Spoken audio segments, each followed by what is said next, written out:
할렐루야. 로마서 강의 세 번째입니다. 로마서는 어렵다고들 하죠. 많은 사람들이 로마서를 읽고 은혜를 받지만 막상 깊이 들어가면 어렵다고는 합니다. 언뜻 보면 로마서가 딱딱한 조직신학의 내용으로만 가득 차 있는 것처럼 보입니다.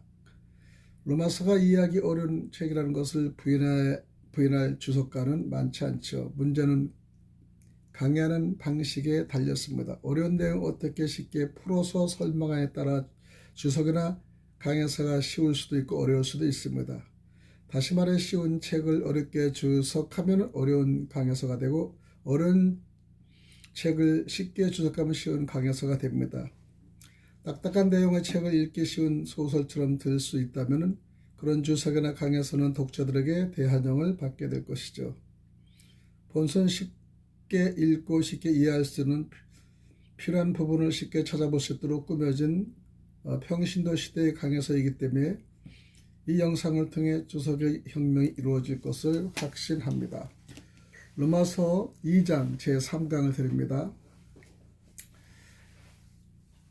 2장의 서론은 계시록 17장을 해석하는 데 있어서 중요한 단서가 되기도 하는데 전천년설 신학자들에게는 주전 6세기부터 천년왕국 이전까지의 세계 역사를 한눈에 조명해 볼 수 있는 다니엘서의 중심 부분이라고 할 수 있습니다. 모든 학문과 지식에 월등한 재능을 보인 유다 청년들 중에도 다니엘에게는 해몽 능력이 있었다고 합니다.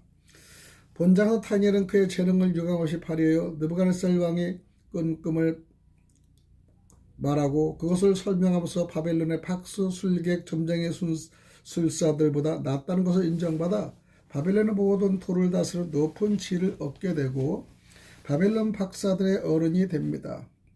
본장은 역사를 지배하고 다스리는 하나님의 절대적 주권에 대해서 강력한 믿음을 갖도록 해줍니다.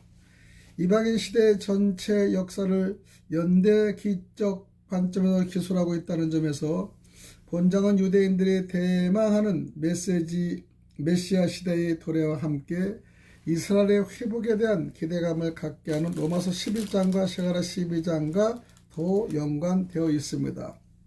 1절 느부갓네살이 위에 있는 지 2년의 꿈을 꾸고 그로 인하여 마음이 편민하여 잠을 이루지 못한지라. 느부갓네살 제2년은 모순이 있다고 보는 주석가들은 많습니다. 황관들이 3년 동안의 궁정교육을 이미 마쳤는데 어떻게 느부갓네살 제3년이 아니고 2년이 되느냐며 반박도 합니다. 그러나 바벨론 사람들이 왕의 제2기간을 계산하는 방식을 알게 되면 이 문제는 간단하게 풀립니다.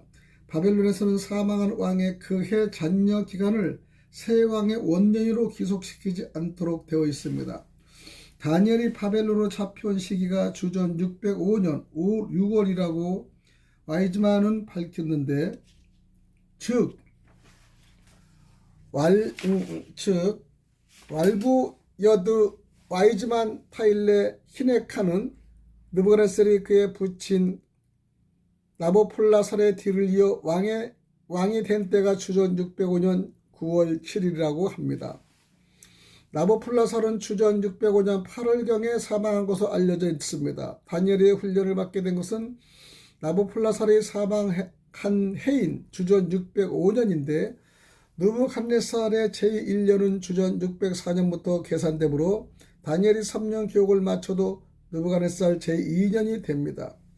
만일 다니엘이 느부갓네살에 즉위한 후 곧바로 공정교육을 받았다면 그가 3년 기간의 교육을 마칠 때는 느부갓네살 제2년인 주전 602년 9월에서 10월이 되고 그때가 느부갓네살이 꿈을 꾼 시기가 된다는 계산이 나옵니다. 꿈을 꾸고 번민한 것은 그 꿈의 의식세계에서 잠재된 생각이 실제 허상으로 나타나는 일반적 꿈이 아니라 예언적 메시지를 담고 있는 특이한 꿈이었음을 뜻합니다. 심리학자 프로이드는 인간의 무의식 세계의 소망이 표출될 것이 꿈이라고 합니다. 그러나 느부갓네살의 꿈은 자기 생각이나 소망과는 상관없는 꿈이었기에 마음의 번민이 일어날 수밖에 없었죠. 꿈을 꾸고 난 후 그의 심적 상태는 대단히 혼란스럽고 불안하기까지 했음을 알 수 있습니다.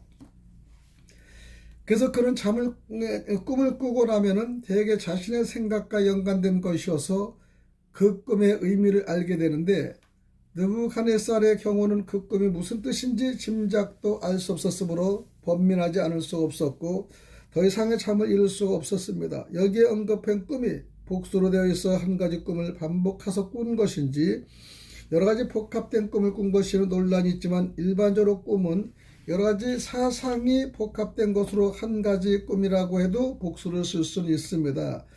느부갓네살 왕은 꿈은 꾸고 나서 깨어났으나 여러 가지 생각으로 마음이 혼란스러워 잠을 이룰 수가 없었죠. 그는 다시 잠을 청했지만 잠이 달아나버려 잠을 자지 못하고 계속 번민한 것이라고 볼 수 있습니다. 2절, 왕이 그 꿈을 자기에게 고하게 하려고 명하여 박수와 술객과 점쟁이와 갈대아 술사를 부르매 그들이 돌아서 왕의 앞에 선지라. 첫 번째, 그 꿈을 자기에게 고하게 하려고, 대개의 경우 꿈을 꾼 사람이 자기 꿈을 말하고 다른 사람이 그 꿈을 해석하게 되는데, 느부갓네살은 자기 꿈을 말하고 해석할 사람을 찾고 있었습니다. 남이 꾼 꿈을 말할 수 있는 사람이라면 그의 꿈 해석을 믿을 수 있다고 판단했기 때문이죠. 느부갓네살은 자기가 꾼 꿈이 보통 꿈이 아닌 초자연적인 어떤 의미를 가진 것으로 생각했습니다. 그래서 해몽도 초자연적인 방법을 선택한 것 같습니다. 두 번째, 박수와 술객과 점쟁이와 갈대 술사들을 불러들이는데, 박수와 술객은 1대 20에 나온 사람들이고 점쟁이는 히브리어가 카사프로 되어 있는데, 이것은 속삭인다는 어휘를 가진 말로 주문을 외거나 마술하는 사람을 뜻합니다. 언어상으로 보면 주문이나 주술하는 술객과 별로 차이는 없는데, 점쟁이는 미래의 입을 예언하기도 하고 은밀한 일을 들춰내기도 합니다. 카사프를 주술사 또는 점쟁이, 그 어느 쪽으로 번역해도 의미상의 차이는 없다고 하겠는데, 갈대아 술사는 원어가 카스딤으로 되어 있는데 이것은 카스디의 복수형으로 갈대아 사람들이란 뜻이죠. 이들은 바벨론 남부 지역에 살고 있는 사람들로서 인종적 의미로 쓰일 때는 갈대아 사람이지만은 일반적 의미로 쓰일 때는 갈대아 점성가나 갈대아 현인들을 가리킵니다. 그래서 우리 성경에 갈대아 술사라고 번역된 것이죠. 현대의 성경은 이 말을 인종적 의미로 쓰지 않고 일반적 의미로 사용하여 점성가로 번역했고, 한글 킹제임스 역은 칼디아인들로 번역했으며 표준 새 번역도 현대인의 성경처럼 점성가로 번역했습니다. 느부갓네살 왕은 이들 내부의 사람들이라면 자기 꿈을 말하고 해석할 것을 생각했습니다. 그들은 영문을 모르고 불려와서 왕 앞에 섰습니다. 3절, 왕이 그들에게 이르되 내가 꿈을 꾸고 그 꿈을 알고자 하여 마음이 번민하도다. 그 꿈을 알고자 하여 마음이 번민하는데, 느부갓네살은 박수와 술객과 점쟁이와 갈대아 술사들 앞에서 자기가 꿈을 꾼 사실을 말합니다. 그러나 그 꿈을 알고자 마음이 번민하였다고 하였죠. 어떤 사람은 왕이 자기가 꾼 꿈을 알고자 한다는 것은 꿈을 꾸고 나서 그 내용을 잊어버렸다고 생각합니다. 물론 꿈을 꾸고 나서 꿈을 꾼 기억은 있지만 꿈의 내용이 생각나지 않을 수도 있습니다. 그러나 느부갓네살의 경우는 다릅니다. 다니엘이 꿈을 말했을 때 그는 꿈의 내용을 알고 있었습니다. 그렇다면 무엇 때문에 그 꿈을 알고자 마음이 편민했을까요? 꿈의 스토리는 알고 있지만 그 꿈이 무엇을 의미하는지는 알 수 없었기 때문에 그는 잠을 제대로 잘 수 없을 만큼 번민스러웠던 것입니다.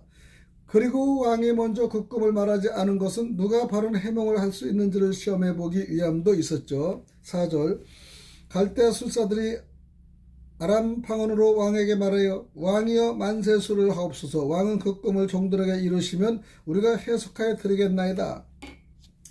첫 번째, 아람 방언이요. 다니엘은 히브리와 아람어로 기록되어 있는 2장 4절 하반부터 7장 28절까지 갈대아어로 불리는 아람어로 기록되어 있습니다.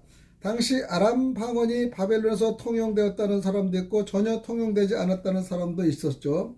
만일 아람 방언이 바벨론 공중에서 통용되지 않았다면 느부갓네살 왕이 어떻게 갈대아 술사들이 말한 아람 방언을 알아듣겠습니까? 아람 방언이 공식적인 공중 용어가 아닐지라도 바벨론 사람들은 갈대아어를 쓰면서도 아람 방언을 알고 있던 것이 분명합니다. 당시 아람은 세계 공용어라 할 만큼 많은 사람들이 사용합니다. 그래서 다니엘도 세상 제국들의 미래 역사에 관한 부분은 아람어로 기록했고 그것을 해석하는 부분에 있어서는 하나님의 백성을 위하여 히브리어로 기록했습니다. 다니엘이나 드브라슬 왕의 아람어를 알았다는 것은 바벨론 이전의 시리아가 세계사에 미친 영향이 크다는 것을 말해줍니다. 아람어는 시리아 사람들이 쓴 언어였기 때문이죠. 바벨론이 시리아를 정복하고 세계적인 제국이 되었지만은 시리아인들이 사용한 아람어의 영향은 여전히 남아있어 바벨론에서도 쓰이고 있었다는 것을 알 수 있습니다. 갈대아 술사들이 아람 방언으로 말한 것은 바벨론 남부 지역에서는 아람어로 의사소통을 했음을 뜻합니다. 당시 누구나 알고 있는 아람어를 말한 것은 아무도 이상할 것이 없습니다. 궁중에 있는 갈대아 사람들이 알아듣지 못하도록 갈대아 술사들이 아람 방언을 썼다는 것은 헤버닉의 견해에는 설득력이 없습니다. 두 번째, 왕이여 만세술을 하옵소서라는 것은 박수, 술객, 점쟁이 갈대아 술사들이 다 모인 자리에서 갈대아 술사들이 이들의 대표자로 나와서 왕이 영원히 오래오래 살아달라고 한 것은 당시 흔한 인사법이지만은 왕의 표정이 심상치 않음을 알아차리고 왕의 환심을 사려는 의도도 아마 있었을 것입니다. 세 번째, 그 꿈을 종들에게 이르시면 갈대아 술사들은 왕이 꿈을 말하지 않고 마음이 번민하다고 한 것에 대하여 불안을 느꼈는지도 모릅니다. 그들은 왕이 꿈을 말하며 해석해 드리겠다고 했습니다. 보통 사람들은 남의 꿈을 듣고 해석하기 어렵습니다. 그러나 당시 현인이나 박사로 알려진 갈대아 술사들은 꿈을 해석할 자신이 있었던 것 같습니다. 그러나 그들 역시 좋은 꿈 해석가로 인정받지 못한 경우에 그들에게 닥칠 화를 예측하지는 못했을 것입니다. 5절입니다. 왕이 갈대아 술사들에게 대답하여 가로되 내가 명령을 내렸나니 너희가 만일 꿈과 그 해석을 나로 알게 하지 아니하면 너희 몸을 쪼갤 것이며 너희 집으로 기름터를 삼을 것이요. 첫 번째 5절은 내가 명령을 내리는데 한글간 킹제임스 역은 그것이 내게서 사라져 버렸으니라고 되어 있습니다. 마치 느부갓네살 왕에서 꿈이 달아나 버려 그가 꿈을 기억하지 못하고 있다는 인상을 줍니다. 그것이라는 말이 꿈을 자칭한 것이지만은 원문은 말이나 명령을 뜻하는 밀라로 되어 있습니다. 명령을 내렸다는 말은 본절과 8절에만 나오는 어려운 단어인데 내렸으니에 해당에는 아차드, 확실하다와 확실하다는 의미와 나가다는 의미로 쓰이는 단어이죠.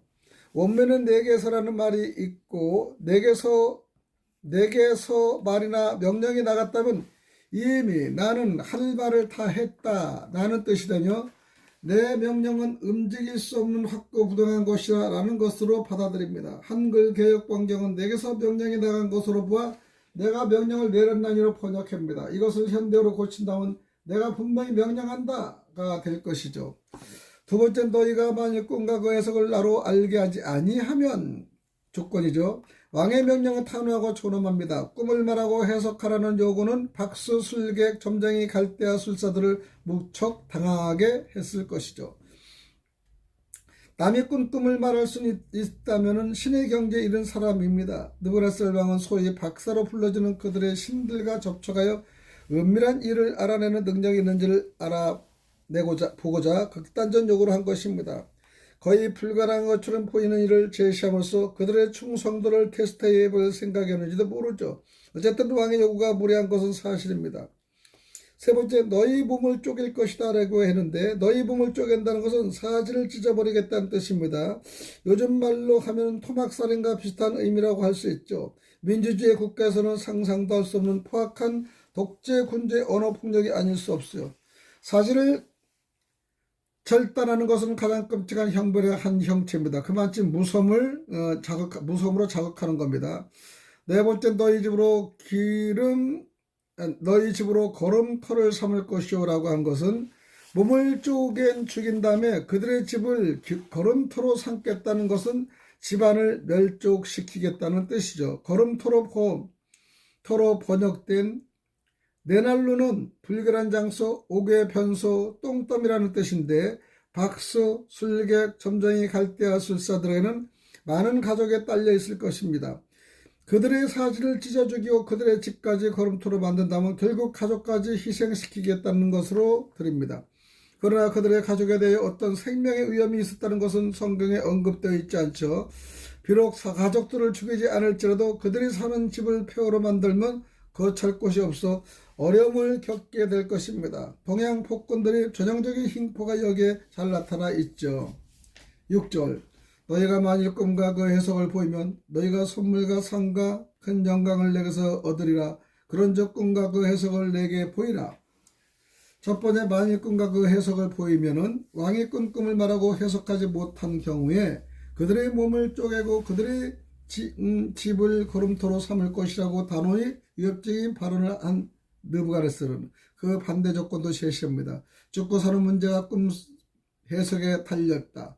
만일 그들의 왕의 꿈을 말하고 해석하지 못하면 초자연적 지식을 가졌다고 떠벌리는 그들의 위선이 드러나 엄한 형벌을 받게 되지만 꿈과 그 해석을 보이면 상황은 전혀 달라지게 되는 것입니다. 두 번째, 선물과 상과 큰 영광을 주겠다는 것이죠. 왕은 꿈을 말하고 해석하는 자에게 선물과 상과 큰 영광을 제시한다는 것이죠. 선물은 왕의 하사품이고 상은 선물과 비슷한 성격을 지니하는 여기에는 금전이나 상장이 포함될 수 있다는 것입니다. 그리고 그 영광은 높은 지위를 주겠다는 약속이기도 하죠. 한마디로 말해 꿈을 말하고 해석하기만 한다면 팔자 고치는 일이 생기게 된다는 것입니다. 사람은 수고의 대가를 바라는 심리가 있습니다. 보상에 대한 기대감을 주님은 알고 있었죠. 그래서 성경에도 상을 주겠다는 말이 많이 나와 있습니다. 전도서 4장 9절에 두 사람이 한 사람보다 나으면 저희가 수감으로 좋은 상을 얻을 것이라. 잠언서 11장 18절에 의에 뿌린 자의 상은 확실하느니라. 골로새서 3장 23절 24절에 무슨 일을 하든지 마음을 다하여 주께 하듯 하고 사람에게 하듯 하지 말라. 이는 욥의 상을 주께 받을 줄 아나니 너는 주 예수 그리스도를 섬기니라. 마태복음 5장 11절 12절에 나를 인하여 너희를 욕하고 비박하고 거짓으로 너희를 거스려 모든 악한 말을 할 때는 너희에게 복이 있나니 기뻐하고 즐거워라. 하늘에서 너희 상이 크미라. 마태복음 16장 27절은 인자가 아버지의 영광으로 그 천사들과 함께 오르니 그때 각 사람의 행한 대로 갚으리라. 이렇게 세상에서 상을 받는 사람이 있고 받지 못한 사람이 있듯이 하나님의 백성들 가운데서 상을 받는 사람이 있고 상을 받지 못하는 사람이 많습니다. 그래서 성경에는 삶과 우리의 일하는 것을 잃지 않고 오직 온전한 상을 얻으라. 요한 2서 8장입니다. 내가 가진 것을 굳게 잡아 아무나 내 면류관을 빼앗지 못하게 하라고 계시록 3장 11절에 말씀드리며 또 주님은 상을 받지 못하는 경우도 말씀하셨습니다. 이 세상에 줄 수 있는 것은 일시적이고 잠정적인 것이다. 아무리 큰 상을 받는다고 해도 썩을 면류관에 불과할 것이다. 그러나 하늘과 상은 그리스도의 신분과 미래의 영향에 큰 영향을 끼친다는 것입니다. 자기가 받는 상금에 따라 영원 세계에서의 신분과 영광이 결정되기 때문에 바울 사도는 상을 얻도록 다름질하라고 권면을 고린도전서 9장 24절에 말씀하고 계셨습니다. 7절입니다. 그들이 다시 대답하여 가로되 청컨대 왕은 꿈을 종들에게 이르소서 그리하시면 우리가 대신하여 드리겠나이다. 청컨대 왕은 꿈을 종들에게 이르소서. 첫 번째, 왕의 선물과 상과 큰 영광을 제시하며 꿈과 그 해석을 내게 보이라 재촉하지만은 박투자 술객과 점장이 갈대아 술사들은 남이 꾼 꿈을 말한다는 것이 불가능한 일임을 알고 꿈을 말해주던 해석에 드리겠다고 왕에게 말합니다. 왕은 꿈을 종들에게 이르소서라는 말은 공손하고 정중한 간청이라 할 수 있습니다. 해몽을 요구하는 왕의 꿈을 말하지 않는 것에 대단한 불안을 느꼈을 것이죠. 더구나 꿈을 말하고 해석하지 않으면 그들의 몸을 쪼개고 집을 걸음토로 만들겠다 했으니 목숨이 풍정등화와 같은 상황에 떨지 않을 수 없는 일이죠. 꿈에 대해 완벽한 정보가 아니었더라도 해몽의 도움만 될 만한 근거라도 제시한다면 왕이 꿈을 꾸고 잊어버렸다고 할지라도 적당히 살을 붙여 재구성해보겠다는데 아무 힌트도 주지 않고 무조건 해몽자 쪽에서 꿈을 말하라고 하니 죽을 노릇입니다. 그래서 그들은 제발 꿈을 말해달라고 거듭 간청하고 있는 것이죠. 8절입니다. 왕에 대답하여 가로되 내가 분명히 아노라. 너희가 너희 명령이 내렸음을 보았으므로 시간을 처녀하려 함이로다. 내가 분명히 아노라는 것은 제발 꿈을 말해달라고 거듭 간청하는 사람들의 왕은 그들의 속셈을 다 알고 있다고 말하는 것이죠.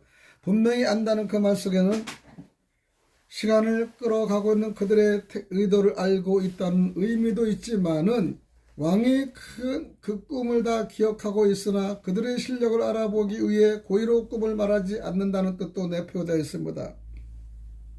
요셉이 양식을 사러 온 형제들을 알아보고서도 그들을 정탐꾼이라며 위협적인 말로 대했던 경우와도 비슷합니다. 두 번째는 시간을 천연하려 함이로다. 이 말 뜻은 이를 지체하거나 미루는 것을 천연이라고 합니다. 왕이 명령이 엄한 것을 보고 위기의 순간을 넘기려고 일부러 시간을 질질 끈다고 생각한 왕은 바벨론 박사들의 의중을 다 알고 있다는 뜻이 말합니다. 시간을 천연한다는 것은 시간을 번다는 뜻이죠. 시간을 끌면서 대화를 하다 보면 혹시 왕의 입에서 꿈에 대한 단서가 나올지도 모르는 일이겠지만은 그들이 일부러 시간을 벌려고 한 것이라기보다는 어디까지나 이것은 왕의 생각이었던 것이죠. 9절입니다. 너희가 만일 이 꿈을 나로 알게 하지 아니하면 너희로 처치할 법이 오직 하나이니 이는 너희가 거짓말과 망령된 말을 내 앞에서 꾸며 말하여 때가 변하기를 그리하리라 함이니라. 이제 그 꿈을 내게 알게 하라. 그리하면 너희가 이 해석도 보일 줄을 내게 알리라. 너희를 처치할 법이 오직 하나이니 이 말은 너희를 처치할 법이 하나라는 것은 무슨 말인지 잘 이해가 되지 않는데 원문은 한 가지 법이 너희 법이다 로 되어 있습니다. 현대인의 성경은 어차피 너희를 처치할 수밖에 없다고 번역했고 김제임스 한글 성경 너희를 다스릴 법이 오직 한 가지뿐이라고 번역했습니다. 표준 세번역은 너희는 모두 같은 벌을 받게 될 것이라 번역하며 NIV는 너희에게는 한 가지 법이 있을 뿐이다 라고 번역했는데 한 가지 벌이 있다는 말이 동일한 형벌을 받는다는 뜻인지 죽일 수밖에 없다는 뜻인지 그 의미가 분명치 않습니다. 에드워드 왕은 너희는 내가 명령한 형벌을 피할 따를 길을 기대할 수는 없다. 또 너희에 대한 법은 변개할 수 없는 하나뿐이다 라는 의미로 받아 들었습니다. 너희에게는 한 가지 법밖에 없다라고 했을 때 그 한 가지 법은 죽이기 같은 뜻이 내포되어 있다고 확실히 볼 수 있습니다. 두 번째는 거짓말과 망령된 말인데 왕은 그들의 거짓말을 꾸며대고 속일 목적으로 말도 안 되는 소리를 한다고 야단을 칩니다. 초자연적인 지식이 아니고는 자기 꿈을 말할 수가 없다는 것을 왕은 어느 누가도 잘 알고 있었을 것입니다. 아마 그는 바벨론의 여러 신하들 중에 어느 신이 참신인지 알고 싶었을 것이죠. 세 번째는 때가 변하기를 기다리라 함입니다. 때가 변하기를 기다린다는 시간이 해결한다는 말과 일맥상통하죠. 시간이 지나면 상황이 바뀔 수 있다는 기대의 심리를 예리하게 지적한 것입니다.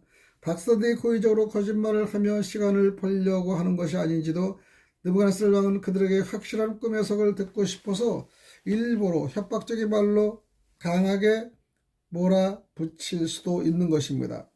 네 번째는 그 해석도 보일 줄을 내가 아노라. 왕은 계속해서 자기가 꾼 꿈을 말하라고 재촉하는데 그 꿈을 내게 알게 하라는 말이 꿈을 꾸고 잊어버렸다는 의미는 아닙니다.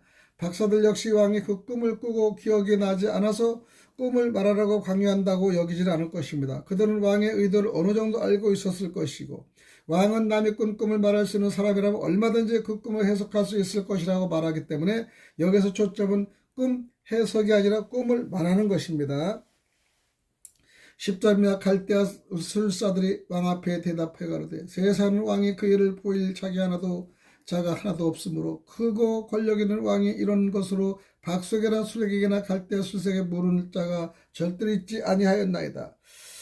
첫 번째, 세상에는 왕의 그 일을 보일 자가 하나도 없다고 얘기하는데 박수나 술객이나 점장의 갈대아 술사 중에서 갈대아 술사들이 대변인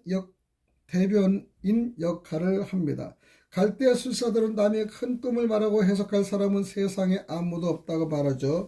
다시 말해서 왕이 꿈을 말하며 해석할 수는 있지만은 꿈을 말하지 않고 꿈과 해석을 알게 해달라는 건 불가능한 일이라는 것을 요구하고 있다는 것을 얘기하는 것이죠. 두 번째, 크고 권력 있는 왕이라는 것은 크다에 해당되는 라부는 크다는 의미도 있지만 우두머리 또는 주와 주인을 뜻하는 말로 여기서 최고의 권력자를 가리킵니다. 그리고 권력 있는 데 해당되는 샬리트는 용사, 군주, 통치라는 의미로 막강한 권세를 가진 자를 가리킵니다.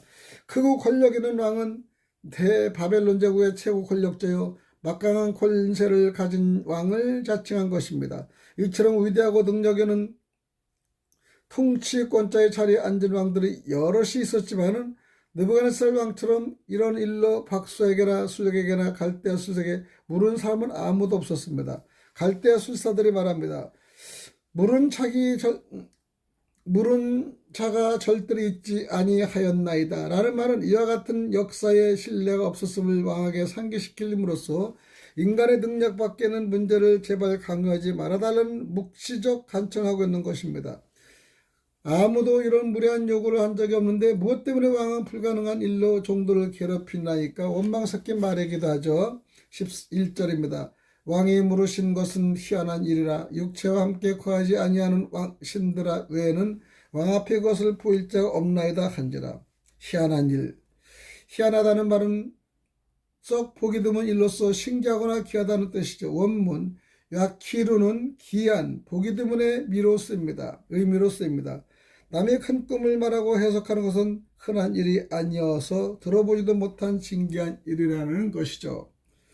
두 번째, 육체와 함께 거하지 않은 신들. 왕이 요구하는 것은 너무 희한한 일이어서 육체와 함께 거하지 아니하는 신들 외에는 그것을 보일 자가 없다고 합니다. 한글 개혁 성경과 한글 킹제임스는 다같이 육체와 함께 거하지 아니하는 신들이라고 번역했는데 오해의 소지는 좀 있습니다. 이것은 육체와 함께 거하는 신을 강조한 것인지 육체와 함께 거하지 아니하는 신을 강조한 것인지 그 뜻은 분명치 않죠. 본절의 뜻은 신이 아니고서는 그런 것을 말할 수가 없는데 그런 신은 인간과 함께 거하지 않는다는 것이죠. 육체와 함께 거하지 아니하는 이라는 말이 신들을 수식하기 위해 앞에 나와 있기 때문에 이해하기가 어려운 것입니다. 원문처럼 신들이 먼저 나오고 그런 신은 육체와 거처를 같이 하지 않는다는 독법을 지었더라면 의미와 파악이 좀 더 쉬웠을 것이죠. 그런 점에서 현대의 성경은 잘 된 번역이라 할 수 있습니다. 대왕께서 물으신 것은 너무 어려워서 신이 아니면 그것을 왕께 말할 자가 아무도 없으며 또 그런 신은 사람들 가운데 살지도 않습니다 라고 하죠. 12절입니다. 왕이 이로 인하여 진나고 통벌하여 바벨론 모든 박사들을 다 멸하라 명하니라. 진나고 통벌하는 겁니다. 왕이 갈대아 술사들을 어떻게 해서든지 격한 감정을 노출시키는 왕의 마음을 달래보고자 했지만 소용이 없었습니다. 신이 아니고선 그런 어려운 문제를 풀 자가 없다는 것은 신들만이 그런 희한한 문제를 해결할 수 있다는 뜻인데 그런 신은 사람들 가운데 살지 않는다니 결국 이 세상에는 왕의 범민을 풀어줄 존재가 없다는 것이 된다는 것이죠. 왕은 바벨론 제국에서 최고의 지성인들이여 신비 지식을 자랑하는 그들의 무능력에 화가 나서 우라가 침입니다. 진노하고 통분했다는 말은 감정이 격하여 화가 나서 견딜 수 없다는 것이죠. 잠언의 왕의 진노는 살육의 사자 같다고 잠언서 16장 14절에 말씀드려요. 사자의 부르짖는 같다고 하였습니다. 왕의 표정이 당장 찢어 죽일 듯한 호하는 사자와 같았을 것이라고 짐작해 볼 수 있습니다. 두 번째는 박사들을 다 멸하라 하는 겁니다. 박사에 해당되는 원어 하키임은 지혜로운 현자를 뜻하는데 다른 사람보다 많이 알고 초자연적인 지식을 가졌다는 의미에서 점성가, 술사, 박수, 점쟁이 부류에 속하는 사람들은 물론 신들과 접촉하는 모든 사람을 다 포함합니다만 다니엘과 그의 친구들도 박사며 사제들도 이 직업적 계급에 속해 있습니다. 박사를 다 멸하라고 한 것은 신과 접촉하여 초월적 지식을 가졌다는 사람들을 모조리 죽이라는 뜻이죠. 13절입니다. 왕의 명령이 내림에 박사들은 죽게 되었고 다니엘과 그 동무들을 죽이려고 찾았더라. 박사들을 죽게 되었다는 것은 박사들을 죽이라는 명령이 벌어진 후에 그들이 죽게 되었다는 것은 왕 앞에 불려온 박수, 술객, 점쟁이, 갈대아 술사들을 즉시 처형했는지 아니면 그들이 죽을 수밖에 없는 입장에 처하는지를 말하는지 그 뜻이 분명치 않습니다. 원문상을 보면 아직 죽이질 않고 죽일 준비를 하고 있는 것으로 보이는데 두 번째 다니엘과 그 동무도 죽이라고 찾았습니다. 에드워드 영은 다니엘과 그 친구들이 갈대아 술사들에 의해 훈련을 받았다고 말합니다. 갈대아 사람들의 학문과 방언을 배웠으므로 박사 곧 현재 알려진 갈대아 술사들의 지도를 받았을 가능성도 있습니다. 느부갓네살 왕은 다니엘이 섬기는 하나님에 대해 무지하였습니다. 다니엘과 그의 세 친구들이 갈대아 술사들의 가르침을 받았다면 그들도 박수나 이교 제사장이 될 수 있음을 뜻합니다. 느부갓네살은 그 어느 신든지 상관하지 않습니다.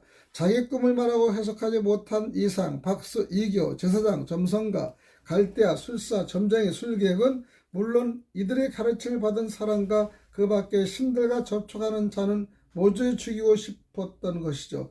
그래서 다니엘과 그의 세 친구도 찾고 있었습니다. 이것은 환관기억을 받은 모든 사람이 죽음의 대상이 된다는 뜻입니다. 14절입니다. 왕의 시에 장관 아리옥이 바벨론 박사들을 죽이러 나가며 다니엘의 명철하고 슬기로운 말로 왕의 시의 장관 아리옥은 요즘 말로 하면 공종 경호실장인 셈이죠.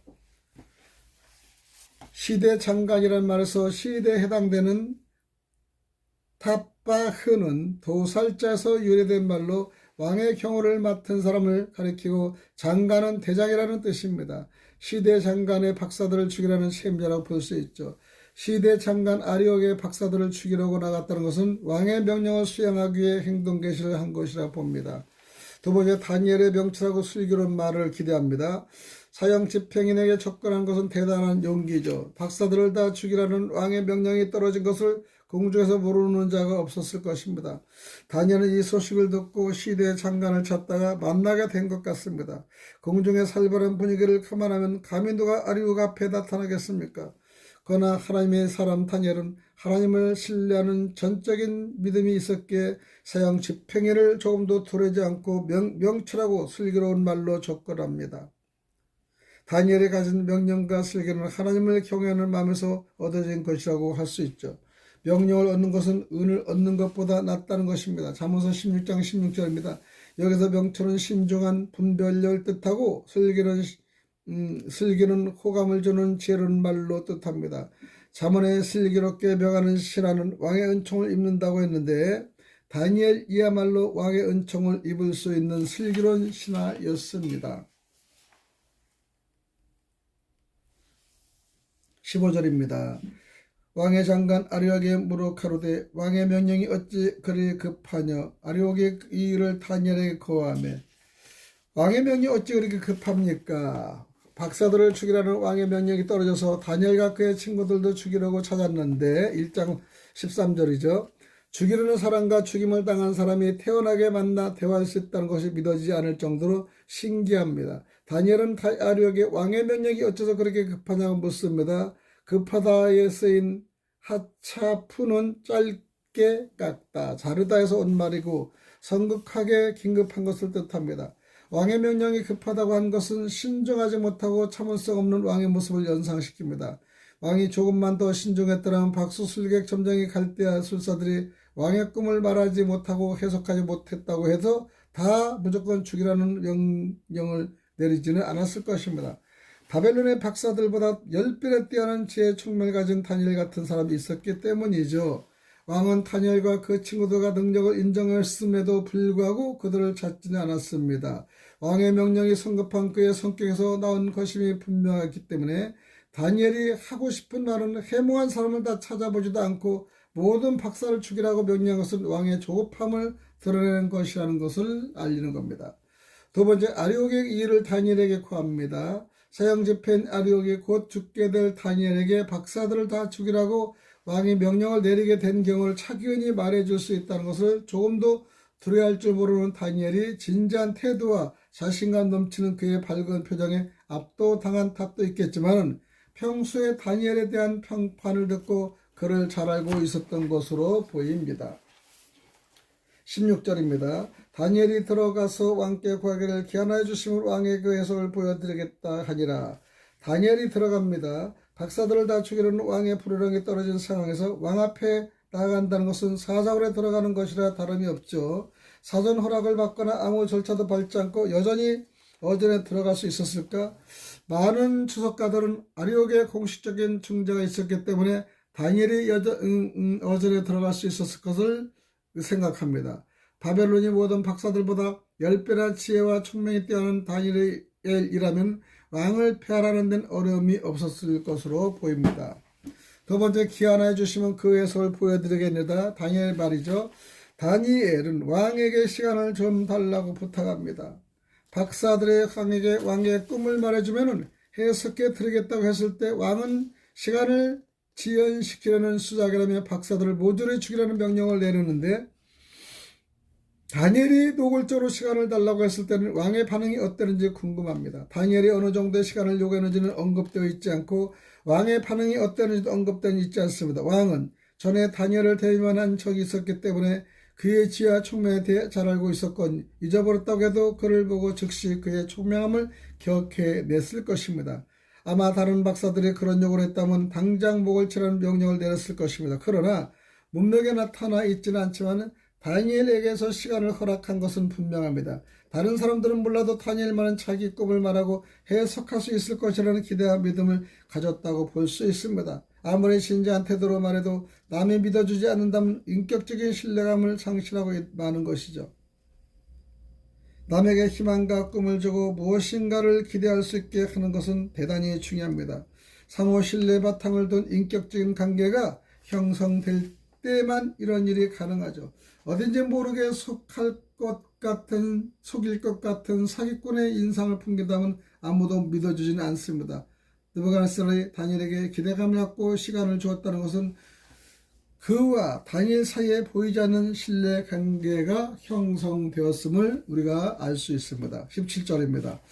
이에 다니엘이 자기 집으로 돌아가서 그 동무 하냐와 미사엘과 아리사의 그 애를 구하고 자기 집으로 돌아갑니다. 다니엘이.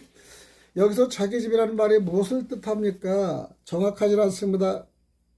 아마 환관들의 거처였던 것으로 보입니다. 환관교육을 받은 사람들이 왕궁 안에 모여 사는 곳이 있었을 것입니다. 다니엘이 자기 집으로 돌아갔다는 것은 시간을 달라는 그의 요구를 왕이 허락했음을 뜻합니다. 물론 무제한의 시간을 달라고 하지는 않았을 것이죠.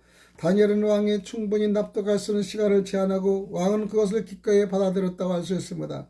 다니엘이 시간을 달라고 한 것은 그 문제를 하나님께 맡기고 기대하기 위함이었습니다. 실패하면 죽음에 따른다는 것은 다니엘 자신이 누구보다도 잘 알고 있었습니다.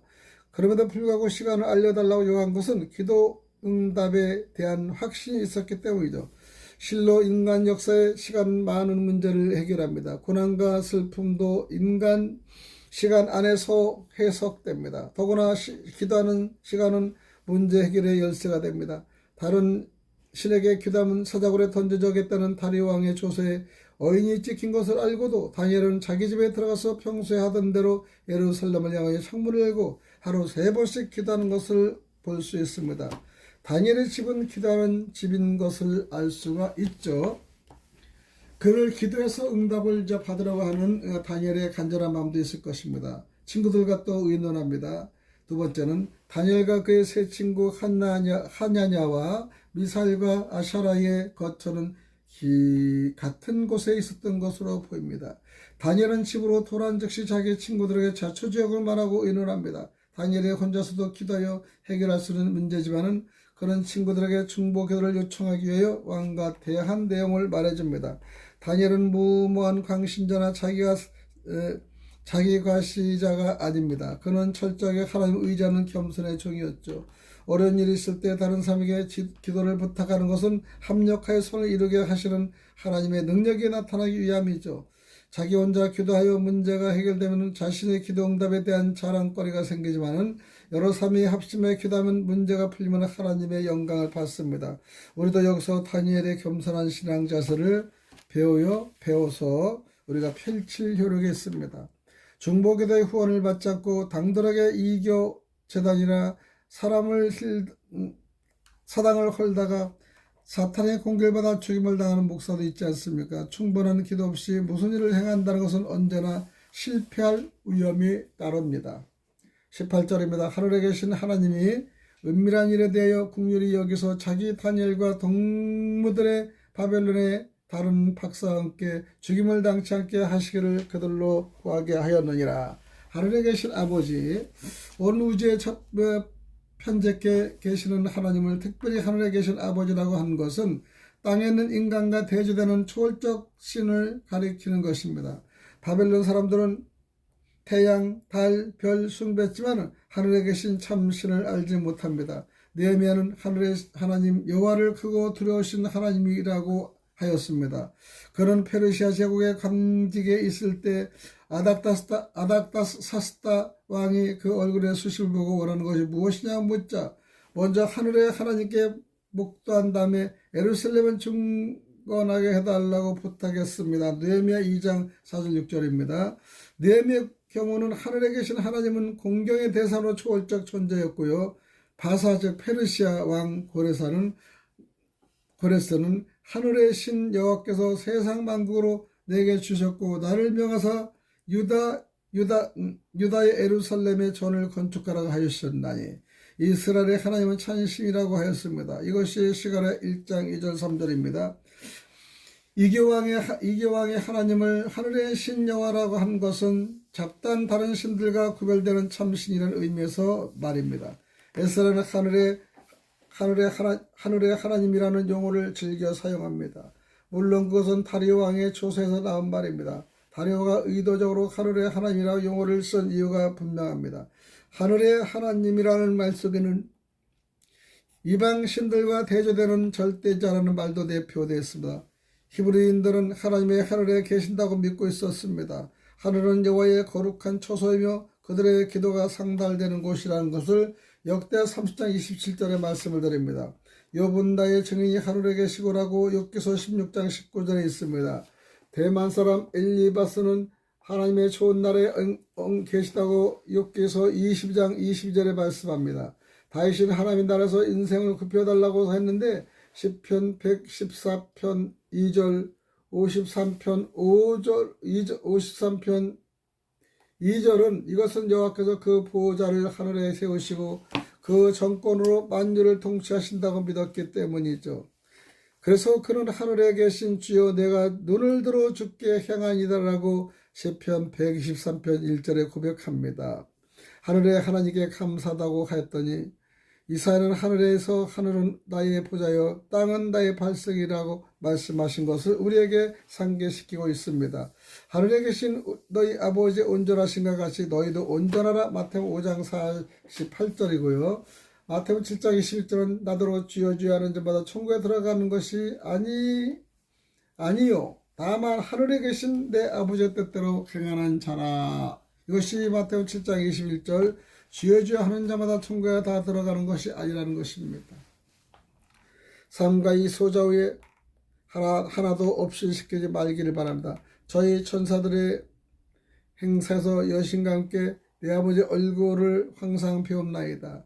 사도 바울은 하늘에 우리의 영원한 집이 있다고 하고요. 우리의 시민권도 하늘에 있다고 전달했습니다. 사도 요한은 하늘의 열린 문을 보았고 하늘에 베푼 보호자와 그 보좌에 앉으신 이의 모양을 자세히 관찰했습니다. 그 보좌 주변에 네 생물의 24장로들이 들어있는 모습을 폭격합니다. 계시록 4장 1절 8절입니다. 하나님은 우주를 창조하시고 보시기에 좋았더라. 우주 깊은 곳에 자기 보좌를 만들었다. 이것은 천국이 우주 안에 실제된 별임을 말합니다. 성도가 그의 우주 중에는 반드시 대기권을 벗어나 북쪽 하늘을 미행하여 하나님의 교제와 있는 실품으로 보좌가 있는 천국으로 간다는 것이죠. 하나님이 하늘에 계시기 때문에 하나님이 말씀하실 때는 하늘에서 소리가 난 것처럼 성경은 언급하고 있습니다. 예수님은 하늘에서 내려온 자 곧 인자 외에는 하늘에 계신 자가 없다고 요한복음 3장 13절에 말씀하시면서 성도들의 죽으면 하늘에 올라간다. 하늘에 올라갈 자가 없다고 한 것은 광야에서 하늘로 오르내릴 수 있는 자는 예수님 자신밖에 없다는 것입니다. 예수님은 전국 출신이기 때문에 하늘에서 내려왔고 충선될 때는 100여 명이 지켜보는 가운데 하늘로 올라가셨습니다. 이것이 사도행전 1절의 10절입니다. 다니엘이 우주 깊은 곳에 천국이 있다는 것을 알고 있었는지는 알 수는 없는 일이다. 그러나 그는 적어도 하나님이 하늘에 계시다는 건반은 알고 있습니다. 하늘에 계신 아버 하나님은 전지전능하신 하나님이시기에 어떤 때는 문제도 해결할 수 있을 것이라는 믿음이 하늘에 계신 아버지라는 말 속에 내포되었습니다. 땅에서는 불가능한 일이 많지만 하늘에서는 불가능한 일이 없습니다. 그리고 하늘에 계신 아버지 하나님, 그는 우리의 기도를 들어주시고 우리의 기도에 응답하시는 분이시라는 걸 깨닫습니다. 두 번째는 이 은밀한 일에 대하여 긍휼히 여기사 다니엘이 자신이 왕의 꿈을 은밀한 일이라고 말합니다. 은밀한 일이란 보통 사람에게는 알려지지 않는 비밀스러운 일이라는 것이죠. 이것은 하나님이 계시해 주실 때에만 열려지는 비밀입니다. 그러므로 하나님의 계시가 없이는 은밀한 일을 할 수가 없습니다. 그래서 그는 하나님의 긍휼을 구하게 된 것이죠. 하나님의 자비를 필요로 하는 것은 인간입니다. 우리 그리스도인들은 하나님의 자비가 5분만 떠나도 살 수 없는 존재들이 아니겠습니까? 긍휼은 가련하고 측은한 인간을 불쌍히 여기저기 베푸는 하나님의 자비를 뜻합니다. 하나님이 그 꿈을 제시하지 않으면 다니엘과 그의 세 친구들은 죽기 전에 긍휼히 여겨달라고 한 것은 다니엘과 그의 친구들이 죽임을 당하지 않도록 꿈을 계시해달라는 간청이죠. 기도해 줄 것을 부탁합니다. 응답해 받으면 살고 기도 응답을 받지 못하면 죽음입니다. 다니엘은 하나님의 그 꿈을 보여주실 것을 믿었기 때문에 왕에게 시간을 달라고 하였고 그의 친구들에게 기도를 요청한 것입니다. 우리는 여기서 다니엘의 믿음을 배울 수가 있습니다. 기도하는 사람들은 믿음과 자신을 가지고 확실히 힘을 다하여 우리가 임해야 됩니다. 많은 사람들이 기도를 하면서도 응답에 대한 확신이 없는 가운데 시간만 소모하는 경우가 얼마나 많습니까? 기도 응답에 대한 확신을 가진 사람은 뜨겁고 열정한 기도를 들을 수 있습니다. 확신 없는 기도만큼 맥 빠지는 일은 없죠. 다니엘의 친구들의 기도 요청에 응한 것은 당연한 일입니다. 이것은 단순히 남을 위한 중보라기보다는 자기의 생사가 직결되는 기도이므로 목숨을 걸고 기도하지 않을 수가 없는 일이죠. 기도에 승리하면 살고 기도에 실패하면 죽습니다. 다니엘서의 저자가 기도의 과정에 대해서는 일체 언급하고 있지는 않지만은 아마 피눈물 나는 기도였으리라고 믿어집니다. 19절입니다. 이에 이 은밀한 것이 밤에 이삭으로 다니엘에게 나타나 보임에 다니엘이 하늘에 계신 하나님을 찬송하니라. 하나님이 계시하지만 알 수 없는 비밀이 밤에 이삭으로 다니엘에게 나타납니다. 밤에 본 환상이라면 자다가 꿈을 꾼 것이 아닌가 하고 생각하는 주석가들도 있지만은 아마 기독하는 중에 환상을 본 것으로 여겨집니다. 여러 사람이 목숨에 달리니라 밤이라고 편히 잠을 잘 수가 없었겠죠. 비명사문간에 본 환상일 수도 있습니다. 어쨌든 이것은 필사적인 기도의 응답이었습니다. 성경의 기도 응답을 받은 사람은 모세입니다. 기드온입니다. 한나입니다. 사무엘입니다. 솔로몬, 엘리야, 히스기야, 여호사밧, 에스라, 샤가랴 등 아무 말할 수 없는 사람들의 기도하였고 기도 응답을 받음으로써 살아계신 하나님을 체험하였습니다. 다니엘의 기도 응답은 성경에 이미 약속된 것이죠. 에레미야 33장 2절 3절에 보면 이를 행하는 여호와 그것을 지어 성취하는 여호와 그 이름을 여호와라 하는 자가 이같이 이르노라. 너는 내게 부르짖으라 내가 내게 응답하겠고 내가 알지 못하는 크고 비밀한 일을 내게 보이리라. 또 시편 91편의 15절을 보면은 저가 내게 간구하리니 내가 응답하리라. 저희 환난 때 내가 처음 함께여 저를 건지고 영화롭게 하리라. 또 시편 58장 9절의 말씀은 내가 부를 때는 나 여호와가 응답하겠고 내가 부르짖을 때는 말하기를 내가 여기 있다 하리라. 두 번째, 하늘에 계신 하나님을 찬송하는 걸 기도랍니다. 다니엘의 기도 응답은 극적인 순간에 왔습니다. 다니엘이 왕에게 얼마만큼의 시간을 달라고 했는지는 알 수는 없어도 왕의 성급한 행동을 감안할 때 하루 이틀 이상의 시간을 허락하지 않았을 것으로 보입니다. 신속한 기도 응답을 요하는 절박한 상황에서 하나님의 환상으로 그 꿈을 계시하였을 때 이제는 살았구나는 안대의 한숨보다는 믿음의 기도를 응답하시는 하나님께 먼저 찬송하지 않을 수 없었을 것입니다. 물론 하나님께서 느부갓네살에게 그 꿈을 꾸게 하셨기 때문에 기도하는 자를 통해 그 꿈을 해석해 주실 것은 분명한 일입니다. 그렇다 하더라도 바벨론 박사들이 다 죽게 된 상황에서 그 꿈을 환상으로 보여주셨다는 것은 너무나 가슴 벅찬 일이 아닐 수는 없었죠.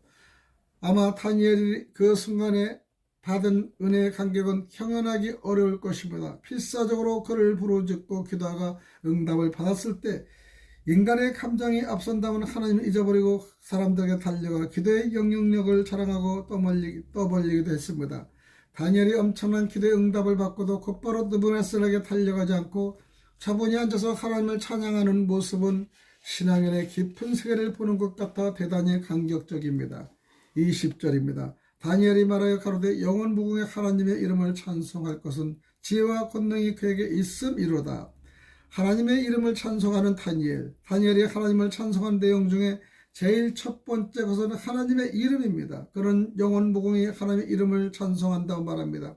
하나님의 이름은 전지전능하신 하나님의 속성을 나타내기 때문에 다른 신에게는 갖다 붙일 수 없는 독특한 것입니다. 엘이나 엘로힘은 초월적 존재에게만 적용되는 이름인데 엘리오는 지극히 높으신 하나님을 뜻하고 엘샤다이는 전능하신 하나님을 가리키며 엘울람은 영생하시는 하나님을 뜻하고 야훼는 아버지의 구원자를 뜻합니다. 그 밖에 여호와 이레 여호와께서 준비하십니다. 여호와 니시는 여호와 우리가 이깁니다. 여호와 샬롬은 우리가 우리의 평화입니다. 르아 하고데시는 성시입니다. 아도나이는 주인입니다. 여호와 삼마는 여호와께서 거기 계신다는 등이 있습니다. 하나님은 내 소를 욕되게 함이 없게 하라 하였으며 하나님이 여호와는 영화롭고 두려운 이름이라고 하였습니다. 하나님은 자신을 가리켜 지전무쌍하며 영원히 구하며 거룩하다 이름하는 자라고 이사야 57장 15절에 말씀하셨습니다. 그리고 그는 또 나의 큰 이름을 가진 내가 거룩하게 할지라고 말씀하셨는데 에스겔 36장의 23절이죠. 우리는 그의 이름이 거룩히 여김을 받게 해달라고 기도할 것입니다. 요청받고 있습니다. 마태복음 6장 9절입니다. 하나님의 이름은 하나님 자신만큼이나 영원히 찬송을 받으실 만한 것이기 때문입니다. 두 번째는 지혜와 권능입니다. 다니엘이 하나님의 이름을 찬송하게 된 것은 지혜와 권능이 그에게 있기 때문이죠. 유한한 인간이 무한자의 초월적 지혜와 권능은 논한다는 것입니다. 즉 자체가 모순입니다. 하나님의 미라는 것이 사람보다 지혜 있고 하나님의 약한 것이 사람보다 강하기 때문이죠. 고린도전서 1장 25절입니다. 하나님은 모든 것을 다 보시고 모든 걸 다 하시는데 그에게는 알려지지 않는 것이 없고 감추어질 일이 없습니다. 시편 기자는 여호와여 주의 하신 일이 어찌 그리 많은지요. 주께서 지혜로 저희를 다 지으셨으니 주의 부유가 땅에 가득하나이다 라고 시편 104편의 24절에 구합니다. 여호와께서는 지혜로 땅을 세우셨고 명철로 하늘을 굳게 피셨다고 잠언서 3장 19절에 말씀하시면서 사도 바울은 깊도다 하나님의 지혜와 지식이 부유하며 그의 판단은 측량치 못할 것이며 그의 길은 찾지 못할 것이로다 하고 하나님의 지혜에 탐복한 것을 로마서 11장 33절에 고백합니다. 우주적 통찰력을 가졌다는 점에서 하나님은 지혜로운 분이시며 전지전능하다는 점에서 하나님은 권능 있는 분이십니다. 끝없이 팽창해 가는 강막한 우주 공간을 바라보면서 하나님의 지혜와 권능이 한이 없음을 알게 됩니다. 인간은 극미의 소립자 세계와 극대화 우주를 연구하면서 인간이 가진 지혜와 능력의 한계를 절감하고 있습니다. 현대 과학이 원자 구조를 알아낸 것은 불과 100년 전이며 150년 전인 동안에 우주가 팽창해 온 것을 알게 된 것도 20세기에 들어와서였습니다. 물리학에서는 우주를 지배하고 있는 힘이 전자, 기력, 중력, 강력, 양력이라고 생각합니다. 전자기력은 전하가 있는 것 사이에 적용되는 힘을 말하고 중력은 질량이 있는 것 사이에 작용하는 힘을 말하며 강력은 원자력을 구성하고 있는 양성자나 중성자 안에서 키크를 결합시키는 힘을 가리키고 악력은 중성자가 원자력으로 나와 전자 뉴트리노를 방출하고 양성자로 변화할 때 작용하는 힘을 말합니다. 이 네 가지 힘을 통일하는데 미제 필수 입자가 필요하다는 것까지 연구되어 있지만은 만일 빅뱅 이론이 맞다면 태초에 빅뱅을 완성케 한 힘은 로고스 에너지였으리라 믿어집니다. 하나님이 자신이 모든 힘의 근원이며 그의 말씀이 우주를 창조하고 만물을 유지 보존하는 에너지입니다. 작은 소립자 세계에서부터 광막한 우주 공간에 이르기까지 만물은 하나님의 지혜와 권능의 산물이라고 합니다. 시편 19편 1절 4절을 올려드립니다. 하늘이 하나님의 영광을 선포하고 궁창이 그 손으로 하신 일을 나타내는도다. 남은 날에게 말하고 밤은 밤에게 지식을 전하니 언어가 없고 들리는 소리도 없으나 그 소리가 온 땅에 통하고 그 말씀이 세계 끝까지 이르도다. 오늘은 20절까지 로마서 2장의 3강을 시작했습니다. 할렐루야. 여기까지 마치겠습니다.